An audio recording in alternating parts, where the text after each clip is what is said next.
lagi dengan Pak Eko. Kali ini aku nggak review ya, tapi aku lagi ketemu sama kawan lama nih, seorang agen properti yang sudah malang melintang di dunia properti. Ini keren. Iya benar, aku lagi di tengah hutan guys, tepatnya di satu kafe di kawasan Terawas ya. Ini keren ya, kita sambil ngobrol santai dengan kawan saya. Aku kenalkan ya nanti ya, siapa dia, yuk kita langsung kenalan. Halo Pak Freddy, halo. Apa kabar? Iya Pak Eko, baik luar biasa Baik, Pak. Ya. Wah, ini kita lagi di suasana hutan-hutan ini Pak Freddy. Hutan pinus Pak. Hutan pinus, Hutan betul pinus. betul. Ya. Iya. Kali ini saya mau ngajak atau tanya-tanya ya, kita diskusi, ngobrol, Boleh. santai gitu ya, Ya. tentang seputar dunia properti Pak Freddy. Siap. Ya. Ya kan gini nih Pak, saat ini itu kan perkembangan dunia properti kan juga Ya. sudah banyak ya. Terus kaum milenial pun sekarang sudah mulai memiliki tabungan, mungkin memiliki kekuatan mungkin Ya. untuk ya ngobrol-ngobrol, mungkin mau mencari sebuah properti itu kayak gimana sih gitu. Mungkin kita mau Oke. tanya-tanya sama Pak Freddy, kira-kira Ya. trik Boleh, dan boleh. tipsnya itu nanti kayak gimana gitu Ya. Pak. Ya Pak Freddy, Ya. Pak Freddy ini kan agent properti ya Pak ya. Betul Pak. Tepatnya di agent properti mana Pak? Saya dari Xavier Max Betterland Pak Eko. Sabarmax Sutherland ya. Ya. Oh, Kantor ya. kami sekarang ada di Basra, Basuki Rahmat, Basuki Surabaya. Rahmat. Yang Iya, pusat iya, kota iya. sama yang di timur.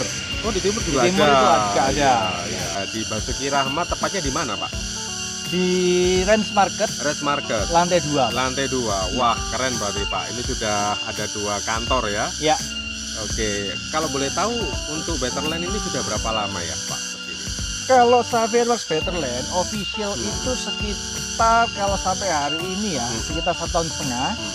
Tetapi para foundernya ini adalah pemain lama. Wah ini guys ya, sudah ketahuan ya, masih tahun setengah ya, mungkin hampir 2 tahun, masih belum 2 tahun, tapi founder-foundernya ini pemain-pemain lama Para semua. leadernya stok lama Pak. Nah, propertinya baru, tapi yang di dalamnya ini, motornya ini adalah orang-orang lama. Ya. Nanti kita akan sama-sama belajar seperti apa guys ya ilmunya.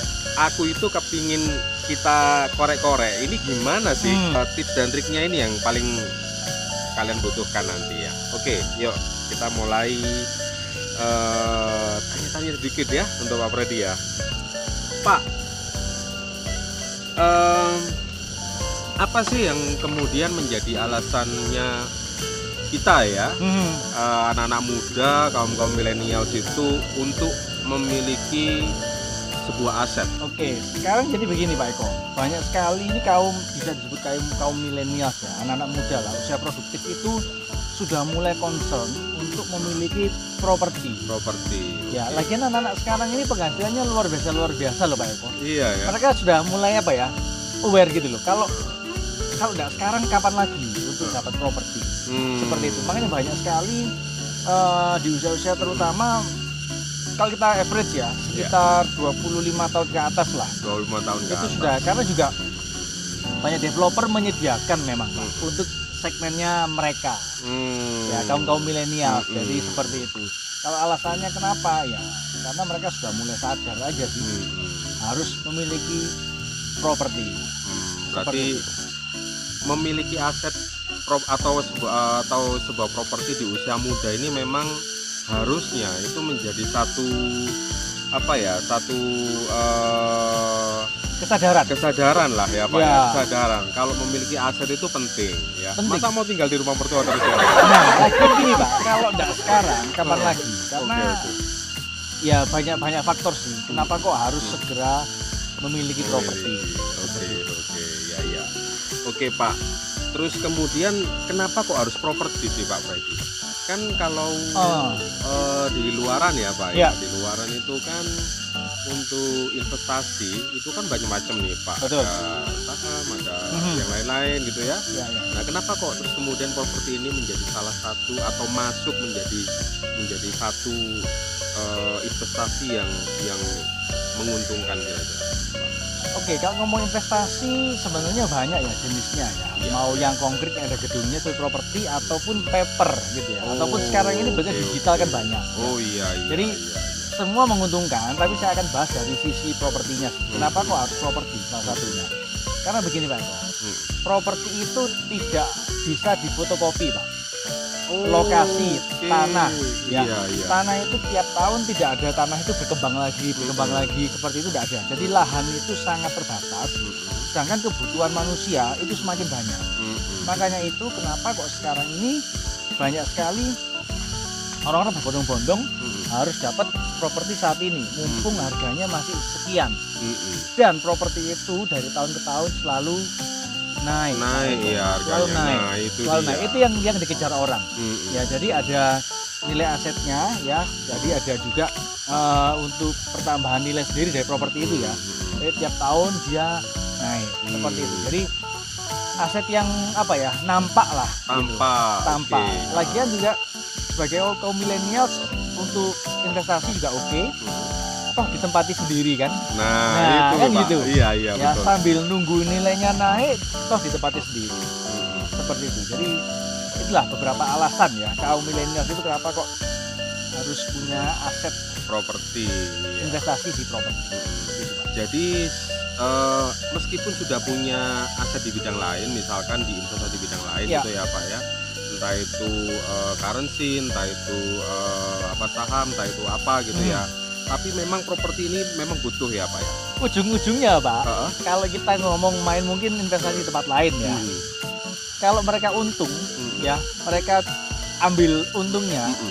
Akhirnya dimasukkan ke properti juga Pak. Mereka harus beli properti ya.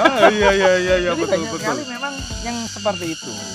Jadi untung di tempat lain terus dibelikan properti. Gitu. Mungkin kamu nggak butuh sekarang guys, tapi suatu saat kamu pasti butuh properti. Pasti. Mumpung harganya murah ini Pak ya. Sebenarnya gini, Saat ini ya. kalau kita ngomong, sebenarnya banyak orang ya ngomong kapan sih sebenarnya waktu yang tepat untuk beli properti. Waktu yang tepat adalah sekarang. Kenapa? Baik kalau saat ini kita ngomong, kenapa kok banyak orang yang ngomong gini? Aduh, seandainya aku punya tanah atau rumah atau properti lah ya di daerah itu, pasti aku sekarang sudah untung banyak. Nah, kenapa? Karena kita melihatnya mungkin 5 tahun yang lalu harganya sekian, kalau sekarang kok sudah sekian gitu. Nah sama aja, kalau kita mau ngomong 5 tahun ke depan harusnya kan beli sekarang. Nanti 5 tahun ke depan kita akan ngomong, untung aku sudah beli 5 tahun yang lalu, sekarang saya sudah untung banyak. Oh, Seperti jadi ada itu. peningkatan ya Pak ya, Betul. dari rentan waktu, dari tahun ke tahun ada peningkatan nilai harga tanah. Betul, makanya kenapa Wah, iya. beli properti itu sekarang. Jadi beli, tunggu. Tunggu, oke. Ya, jangan sampai tunggu baru beli. Harganya sudah berbeda. Kebalik itu Pak. Kan gitu ya. Ya, oke. Pak Freddy, terus kemudian gini nih Pak, kan kalau anak-anak muda ya zaman sekarang itu kan kita punya gaya hidup yang berbeda dengan yang orang tua gitu Ya. yang dari dulu gitu kan, kita sedang menuju ke era digital gitu ya. Terus kemudian kaum milenial itu memiliki gaya hidup yang berbeda gitu. Kira-kira Pak, untuk berinvestasi properti ini, gaya hidup yang seperti apa yang kemudian kita harus sedikit agak mengetati gitu Pak? Oke. Agak, iya. Kalau kita ngomong gaya hidup Pak, sebenarnya ini kalau dari finansial Pak ya. Jadi ada pembagian. Sebenarnya kalau mau ada beberapa persentase yang kita akan bagi dari jumlah pendapatan. Ya mungkin dari situ. Misalnya nih, salah satunya oke lah 10% dari penghasilan kita ini untuk apa? Misalnya untuk sedekah. Ya, seperti itu kan. Oh iya betul. Terus betul. 30% itu untuk bayar cicilan. Bayar. Oh iya. 30% lagi itu untuk tabungan. Tabungan. Ya, terus 10% lagi untuk apa? Untuk sisanya boleh kita pakai untuk menikmati jeripaya. Jadi sebenarnya itu yang harus kita ketaati. Jadi ya. dari total pendapatan dia berapa persen aku harus punya cicilan. Nah, banyak orang itu tidak aware ke situ, Pak. Jadi begitu dapat langsung dia ini kadang enggak concern ya itu. Iya, kadang antara keinginan dan kebutuhan itu sekarang itu tipis, Pak. Tipis ya.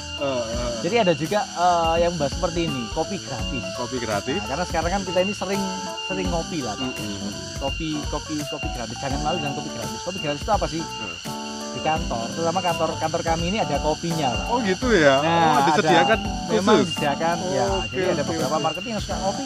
Ya, ngopi aja di kantor. Daripada gratis. di luar harus bayar mahal, mending produktif Ya, di kantor. sekali-sekali boleh lah, dapat Pak. kopi. Sekali-sekali boleh lah ngopi Oh, iya, di iya, luar, betul, betul. tapi jangan Nah. maksudnya sering-sering karena secara nggak sadar itu kalau kita hitung ya lumayan itu Pak, betul, lumayan betul. seperti itu. Jadi memang harus dipilah lah antara kebutuhan dan keinginan. Terus kalau bisa ya itu persentase dari pendapatan itu. Investasi rumah itu adalah proyek jangka panjang. Proyek jangka panjang. Jadi memang benar-benar harus disiapkan untuk jangka panjangnya. Kalau mau KPR itu berapa tahun dan berapa itu harus disiapkan. Ya, karena ini proyeknya jangka panjang. Seperti itu. Ya. Jadi itu harus pendapatan, kemudian nanti disisihkan, ditata. Artinya itu ada manajemen di sana ya, sudah harus ditata seperti itu ya. Pak. Supaya nanti ketika biasanya kan ada tuh habis ambil terus kemudian masa DP gitu ya. Ya. Sekian kali gitu. Nah, untuk itu ya Pak ya, ketika sudah memasuki itu supaya ketika KPR ini lolos itu harus dikelola ya Pak ya. Dikelola dengan baik. Jadi dari awal itu memang sudah harus mengelola keuangan Pak. Ya. Jadi financial planner-nya harus jalan seperti itu. Nah, itu. Karena proyeknya jangka panjang. Ya. Jangka panjang ya.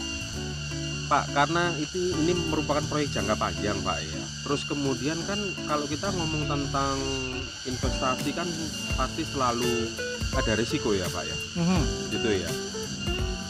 Ada nggak sih Pak kalau di properti itu resiko yang benar-benar harus, artinya gini nih, resikonya kalau beli rumah atau misalkan kalau pengen punya aset itu ada resikonya adalah A. Untuk menghindari A ini kita harus seperti ini. Nah itu gimana tuh Pak? Oke. Kan kadang ada tuh beli rumah terus rumahnya nggak kebangun gitu misalnya gitu. Oh itu jadi gini, kalau dalam dunia properti itu mengenal dua, secondary sama primary ya. Oke. Ya, jadi saya akan bahas satu-satu secara singkat aja. Kalau lebih nanti kita akan ada waktu sesi khusus Pak. Jadi kalau untuk secondary, yang pertama harus dicermati adalah legalitasnya. Jadi satu rumah itu legalitasnya bagaimana? Jadi antara yang menjual sama nama yang tertera di sertifikat itu sama dengan Oke. Jadi legalitasnya seperti itu. Ya. Terus yang kedua kalau primary itu kan barang developer. Oh iya. Jadi yang harus dilihat adalah track record dari developernya. Oh. Developernya itu siapa, sudah bangun apa aja. Nah, lagian kalau beli dari agent properti ya relatif aman Pak. Ya karena kan kita sudah track ya. Jadi developer ini backgroundnya itu apa. Nah seperti itu. Terus track recordnya itu bagaimana. Kita sudah kantongi semua. Jadi kalau benar aman kita baru jual. Karena apa? Kalau kita jual barangnya sembarangan Pak. Iya. Ya kita mau seperti itu ya. Misalnya developer ini lari. Iya. Yang dikejar sama klien itu siapa? Iya. Pasti agent properti Pak yang jual. Iya, Karena klien itu tahunya iya. kita yang Iya, jual. iya, Nah, seperti itu. Rata-rata kan biasanya itu kenal ya Pak ya. Ada juga yang nggak kenal gitu Ya, ya. teman atau klien. Jadi Berarti untuk lebih aman memang lebih aman untuk saat ini ya. untuk saat ini ya cari agent properti ya Karena untuk sudah di rumah. difilter duluan dari Betul, awal betul, dari kita filter kantor. dulu. Betul, Pak, itu. Seperti itu. Ya. Yang pertama adalah legalitasnya sudah dipastikan bahwa developer atau rumah misalkan rumah secondary itu sudah pasti aman gitu ya oleh sang agennya. Kemudian developernya kalau misalkan primary itu sudah dipastikan kredibilitasnya. Betul. Jadi Oke, backgroundnya, gitu ya. track recordnya kita sudah tahu seperti apa. Oke, baru kita pasarkan. Jadi tidak semua rumah itu dijual berarti Pak sama agent properti. Tidak semua Pak. Tidak Kita semua. pilih-pilih juga Pak. Mana yang ya karena gitu, gini kita gitu. kepinginnya kan Iya. kerjasama itu jangka panjang Pak. Iya. Baik dengan developer maupun dengan klien. Iya. Gitu. Jadi ya kita harus pilih dan pilah lah Pak. Pilih dan pilah. Yes. Nah ini kata kuncinya adalah pilih dan pilah ya. Nanti itu menjadi pertimbangan kalau teman-teman, artinya nggak usah ragu ya Pak ya kalau misalkan kaum milenial mau beli Ya. rumah harus menghubungi siapa, nggak tahu siapa sih pemilik rumah ini nggak Ya tahu paling ya. aman cari agent properti aja Pak, paling Langsung. aman. Iya, iya. Itu udah paling aman. Gitu loh. Selain tidak menyita banyak waktu, Hmm. ya kan? Sudah informasi semua sudah tersedia. Tinggal klien itu mengelola informasi itu untuk mengambil keputusan. Oh iya. Nah, seperti itu. Jadi cari aja agent properti Pak. Bisa membantu. Kalau misalkan kita minta tolong untuk menghitung gitu Pak, misalkan gini nih Pak, millennials kan kalau untuk penghasilan ya Pak ya, untuk UMR kota Surabaya sekarang kan kita sudah tahu ya sekitar di angka 4 sekian. Ya. Misal kalau kita punya penghasilan nih Pak Freddy di angka ya di atas UMR sedikit lah gitu ya, UMR lebih sedikit lah ya. Nah itu kita kalau atau teman-teman milenial sini kalau mau memutuskan untuk memiliki aset untuk saat ini atau berinvestasi mulai sekarang itu kira-kira seperti apa Pak? Harus seberapa itu dari yang harus disisihkan untuk benar-benar untuk disiplin ini khusus untuk aku sediakan untuk berinvestasi properti sehingga itu investasinya bisa long ya. Sekarang yang pasti gini, kalau kita ngomong UMR memang lokasi ya, terutama kita harus cari lokasi mana yang sesuai dengan budget, itu yang paling penting pertama. Terus kedua, untuk cicilannya kita sesuaikan dengan penghasilan. Kalau memang masih bujang ya Pak, masih istilahnya belum berkeluarga lah, itu paling enggak 50% lah. 50% masih oke ya. Jadi cicilannya itu 50% dari pendapatan masih oke. Tapi kalau untuk long termnya, apalagi nanti beli rumah dengan alasan karena aku 2 tahun lagi mau menikah. Nah ini kan guys, pendapatan sudah dari 2 orang, ini ya kan? Nah itu paling enggak dari gabungan pendapatan itu 30% lah sisihkan untuk cicilan. 30% cicilan. 30 lah seperti itu. Berarti kalau misalkan penghasilan ini di angka 9 juta, berarti 3 jutanya ini harus benar-benar disisihkan. Tidak di ini ya Pak ya? Iya, memang itu untuk cicilan propertinya Pak, asetnya ya. Betul. Gitu. Berarti bisa dikatakan 1/3 ya Pak berarti ya? Jadi 1/3 lah. Total penghasilan. Pokoknya intinya dari gabung ini 1/3-nya sudah mencukupi angsuran yang ditetapkan developer, berarti sudah bisa diinvestasikan. Betul Pak.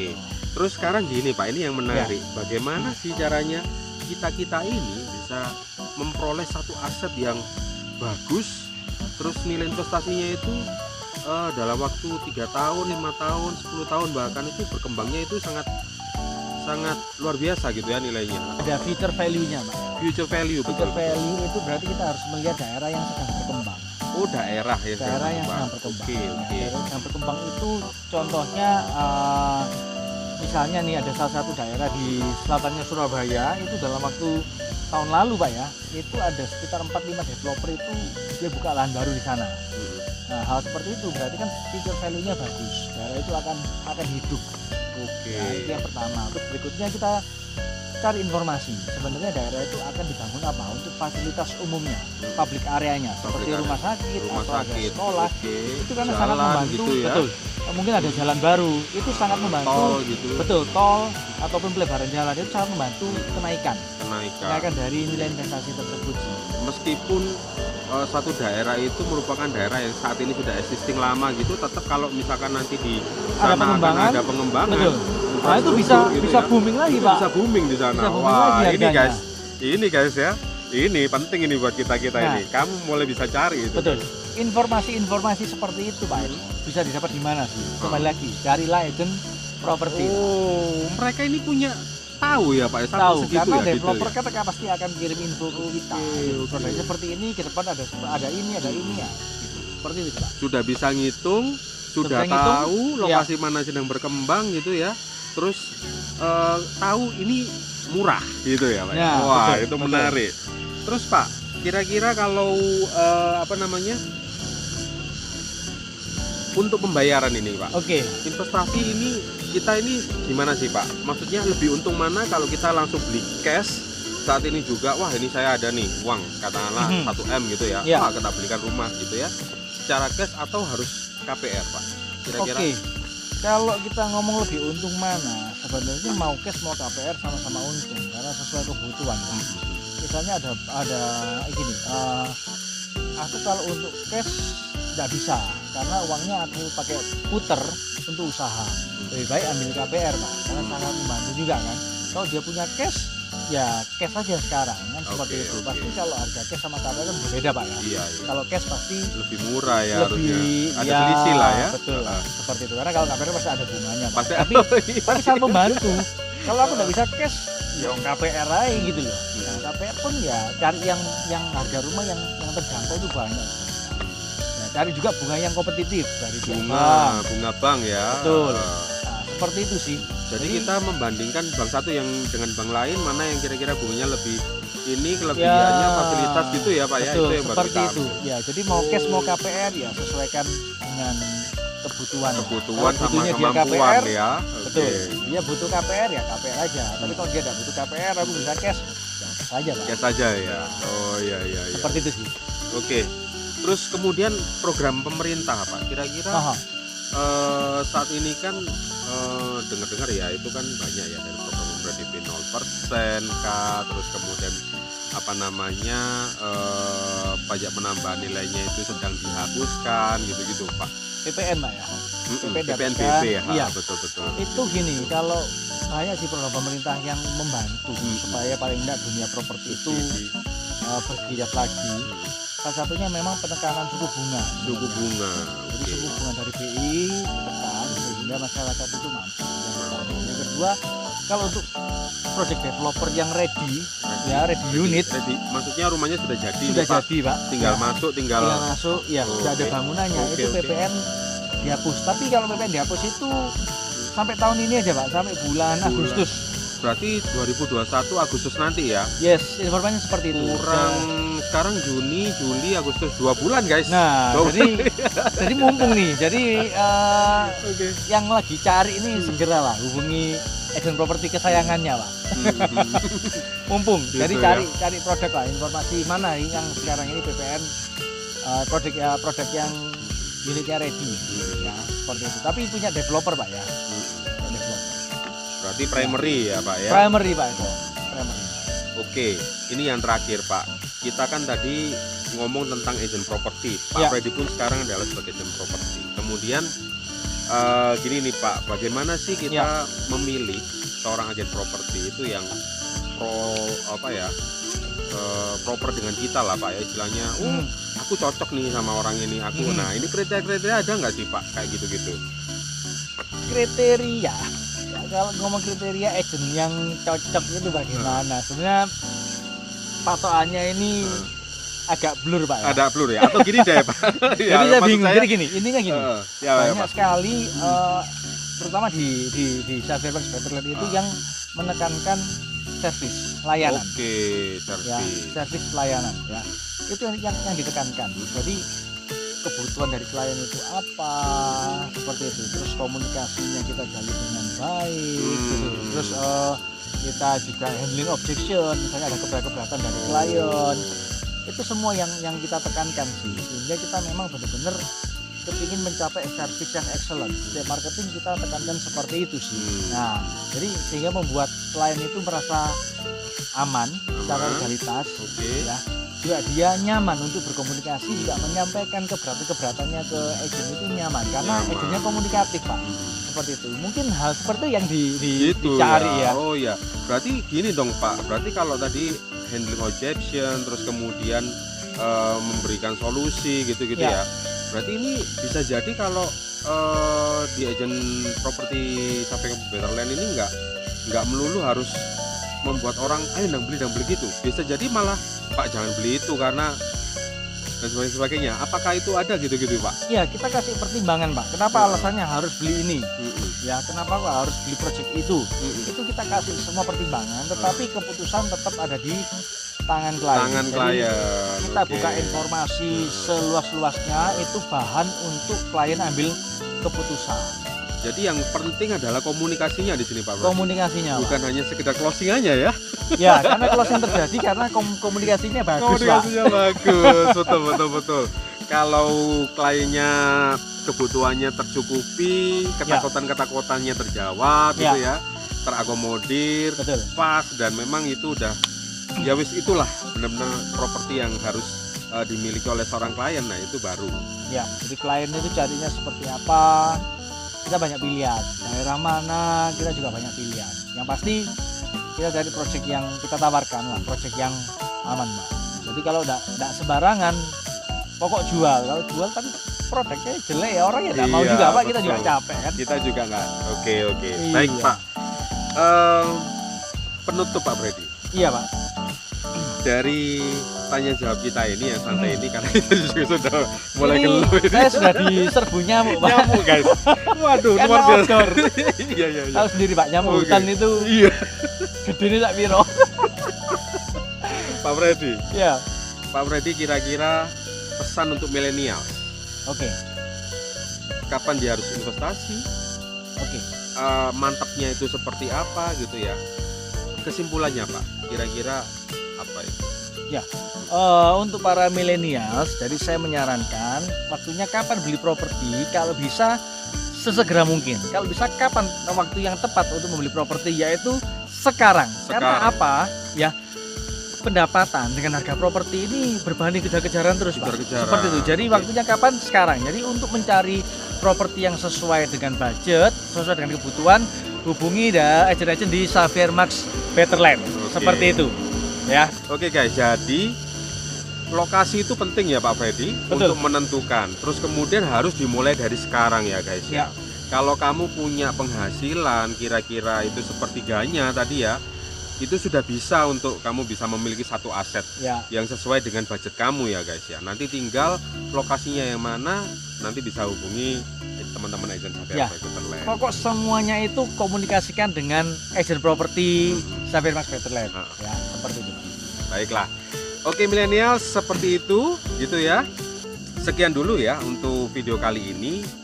Berikut nanti kita akan bahas lebih lanjut seluk-beluk tentang dunia properti ini, atau review atau apapun yang berkaitan dengan properti. Nanti teman-teman bisa ikuti ya dari episode-episode yang akan datang. Kalau video ini berguna buat kalian, silakan nanti coret-coret, atau kalau kalian ada pertanyaan silakan coret-coret di kolom komentar ya guys ya. Dan kemudian jangan lupa subscribe, nyalakan loncengnya, dan bagikan ke teman-teman kamu yang kira-kira ya hari-hari ini mau membeli rumah tapi masih maju mundur. Nah itu penting guys. Jadi membantu teman itu pahalanya besar. Oke, sampai jumpa dengan channel Pak Eko di episode yang akan datang. Bye.